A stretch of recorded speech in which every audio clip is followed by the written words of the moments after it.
نے خبریں دی، نبی پاک نے خبریں دی. حضور نے فرمایا روم فتح ہوگا، وہ ہوا. نبی کریم علیہ السلام نے فرمایا شام فتح ہوگا، تو شام فتح ہوا.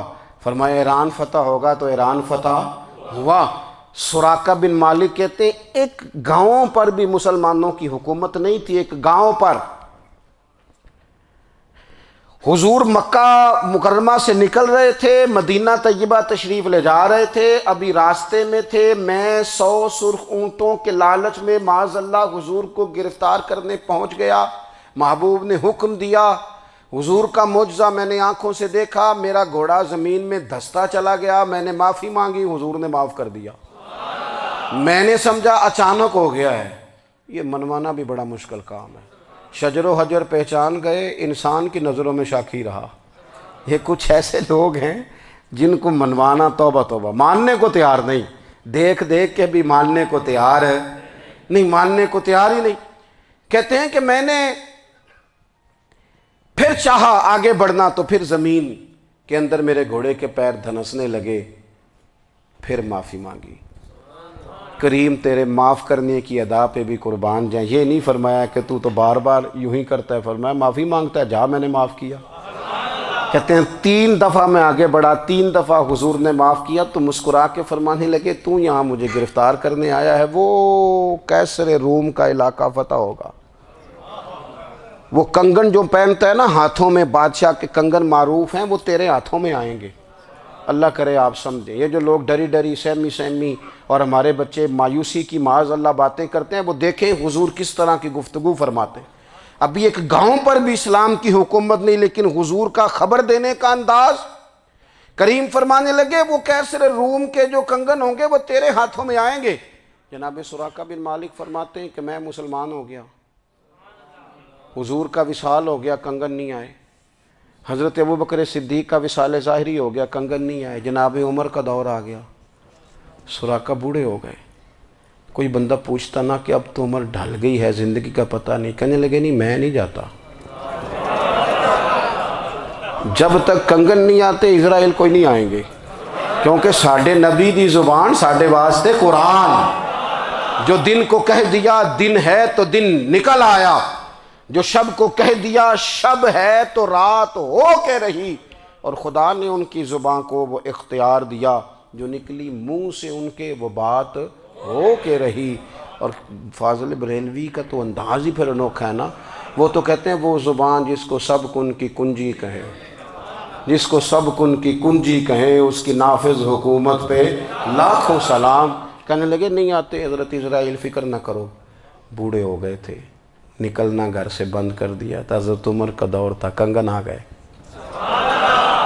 حضرت فاروق اعظم نے ان کے پوتوں سے، نواسوں سے، بچوں سے کہا جاؤ بلا کے لاؤ. کا دادا جان بوڑھے ہیں. فرمایا تم کان میں کہہ دینا کنگن آ گئے، پھر تم دیکھنا تو صحیح. پھر حضرت سراقہ آئے. حضور نے جو خبریں دیں، نبی پاک علیہ السلام نے جو گزشتہ قوموں کے احوال بیان کیے، اور پھر میرے نبی پاک علیہ السلام نا دنیا میں عزتیں دینے آئے. عزتیں، یہ مزاج ہمیں کم کرنا چاہیے. یہ جو ہم ساری زندگی اس کام میں لگا دیتے نا کسی کو نیچا کیسے دکھانا ہے، یہ انداز حضور نے نہیں ہمیں دیا.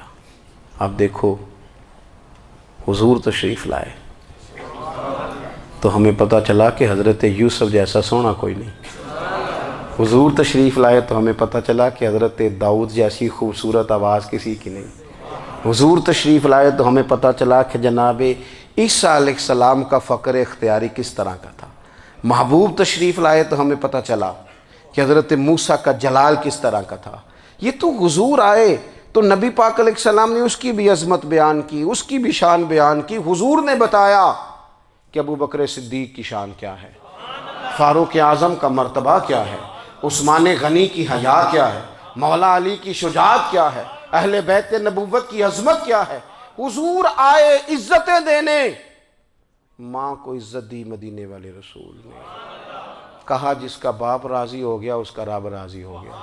فرمایا جو 2 بیٹیاں 3 بیٹیاں 4 بیٹی بہنیں یا 1 بیٹی یا بہن بیاہ کے آ گیا نا، اس طرح میری 2 انگلیاں جڑی ہوئی ہیں، میرے ساتھ جڑ کے جنت میں جائے گا. رسول کریم صلی اللہ تعالی وسلم نے عزت دی. حضور عزتیں دینے، کوئی اعزاز نہیں. ان پڑھ بندہ ہے، سادہ ہے، غریب ہے، مزدوری کرتا ہے، ہاتھوں پہ چھالے. یا رسول اللہ اس کا بھی کوئی اعزاز ہے؟ قربان جائیں، میرے کریم نے عزت دی. فرمایا محنت کر کے روزی کمانے والا تو اللہ کا دوست ہے. یہ اینٹیں اٹھانے والا، یہ مشقتیں کرنے والا، یہ صبح دیہڑی پہ جانے والا، یہ بیچارہ جو اچار سے روٹی کھاتا ہے، تو نے ہر شخص کی قسمت میں یہ عزت لکھی اور آخری خطبے کی صورت میں وصیت لکھی. رسول کریم نے ہر بندے کو اعزاز دیا، عظمتیں دی. حضور عزتیں دینے آئے. نبی پاک علیہ السلام نے اعزازات دیے، حضور نے نوازا. یہ ساری چیزیں میرے رسول پاک کی تشریح. اور پھر یہ جو حضور کے صحابہ اور اہل بیت ہیں نا، یہ بھی میرے نبی پاک کی نبوت کی دلیل ہے. اتنی جلدی انقلاب آیا نہیں کرتے. وہ کل تک جو رہزن تھے حضور نے راہبر بنا دیے. وہ لوگ جو کل تک ایک دوسرے کے گلے کاٹ کے کھاتے تھے، ایک دوسرے کو مارتے تھے، تکلیف پہنچاتے تھے، برادری ازم پہ لڑتے تھے، حضور نے بھائی بھائی بنا دیے. ایک پلیٹ میں کھانا کھانے لگے، سیدنا بلال حبشی، صہیب رومی، سلمان فارسی. حضور نے یوں کر کے ملا دیا. نبی کریم علیہ السلام نے تقسیمیں ختم کر دی دنیا میں.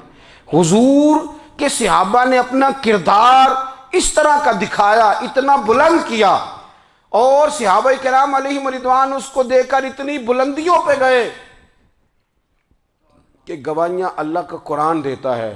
فرمایا محمد الرسول اللہ والذین معہ اشداء علی الکفار رحماء بینہم تراہم رکعا سجدا یبتغون فضلا من اللہ ورضوانا.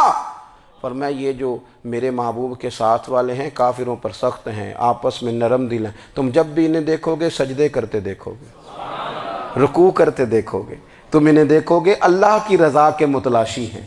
انہیں ساری مادہ پرستی سے نکال کر محبوب نے رب کی رضا کے رستے پہ ڈال دیا. میرے نبی کریم سید عالم صلی اللہ تعالیٰ علیہ وسلم کی نبوت کے دلائل کے طور پر یہ ساری چیزیں آئیں. بس میں بات سمیٹنے لگا ہوں. حضور کا جو اخلاق ہے نا، وہ بھی نبی کریم علیہ السلام کی نبوت کی بہت بڑی دلیل ہے. وَإِنَّكَ لَعَلَىٰ خُلُقٍ عَظِيمٍ. محبوب ہم نے آپ کو نا خلق عظیم کا مالک بنایا ہے.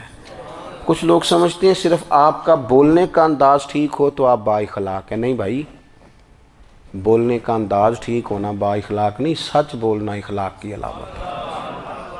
آپ کا حق بات کرنا اخلاق ہے، آپ کا صحیح گواہی دینا اخلاق ہے، آپ کا اللہ تعالیٰ کی طرف سے آزمائش آنے پر صبر کا مظاہرہ کرنا اونچا اخلاق ہے. رب نعمت دے تو آپ کا وجود ڈھلتا جائے شکر میں، یہ اخلاق ہے. رب کریم اگر آپ کو کسی وقت کسی آزمائش میں اپنی حکمت سے ڈالتا ہے تو عزت نفس کو برقرار رکھنا، خودداری کو برقرار رکھنا، یہ اخلاق. نبی پاک نے اعلیٰ ترین اخلاق کی بات بتائی، اعلیٰ ترین. حضور نے لوگوں سے بیعت لیتے وقت کہا تھا میرے ہاتھ پر بیعت کرو، چوری نہیں کرو گے. نبی پاک علیہ السلام نے مختلف امور پر بیعت لی. حضرت حکیم بن حزام کہتے ہیں حضور نے میرے ہاتھ پہ ہاتھ رکھ کے کہا میرے ہاتھ پہ ہاتھ رکھ کے بیعت کرو کہ کسی دنیا دار سے سوال نہیں کرو گے، خودداری سے زندگی گزارو گے، عزت نفس جو رب نے تمہیں دیا ہے تم اس پر راضی رہو گے. لوگوں کی جیبوں کو ٹٹولنا، دوسروں کی دولتوں پہ راج کرنا، دوسروں کے مال پر نگاہیں ڈالنا اللہ کے حبیب نے پسند نہیں فرمایا. فرمایا بیعت کرو کہ تم کبھی کسی سے سوال نہیں کرو گے. حد ہو گئی. نبھانے والوں نے پھر اس عہد کو نبھایا اور کمال کر دی. حضرت حکیم بن حزام گھوڑے پہ بیٹھے تھے، ہاتھ میں درہ تھا، وہ زمین پہ گر گیا. قریب غلام کھڑا تھا. حضرت حکیم بن حزام خود گھوڑے سے اترے، درہ اٹھایا، دوبارہ گھوڑے پہ بیٹھے. غلام عرض کرنے لگا حضور مجھے بتا دیتے میں اٹھا کے دے دیتا. آنکھیں چمک اٹھیں. فرمانے لگے کیسے بتا دیتا؟ اپنے رسول سے وعدہ کیا ہے کبھی کسی سے سوال نہیں کروں گا، کبھی سوال نہیں کروں گا. اللہ کے محبوب نے ہمیں اعلیٰ اخلاقی قدروں کی بات ہمیں سکھائی ہے. ہم دیکھتے ہیں کہ بڑی جلدی 2 4 5 لوگوں کے غصہ دلانے پر ہم ساری اخلاقی حدوں کو کراس کر جاتے ہیں. دوستو ہمارا ایک ویژن ہونا چاہیے، ہمارے ذاتی رویے بڑے معتبر ہونے چاہیے، لین دین کے معاملات کے اندر مسلمانوں کو بڑا صاف ستھرا ہونا چاہیے۔ ہمیں اپنی معاشی زندگی میں روزمرہ کے معاملات میں ہماری توجہات کا مرکز صرف اللہ رسول کی ذات ہونی چاہیے۔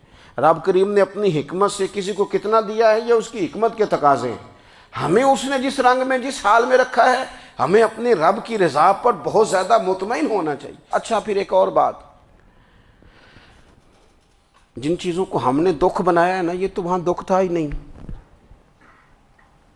مہینہ مہینہ چولہا نہیں جلا، لیکن کسی جگہ اظہار غربت ہے حضور کی اولاد پاک کا یا صاحب کا یا ازواج کا۔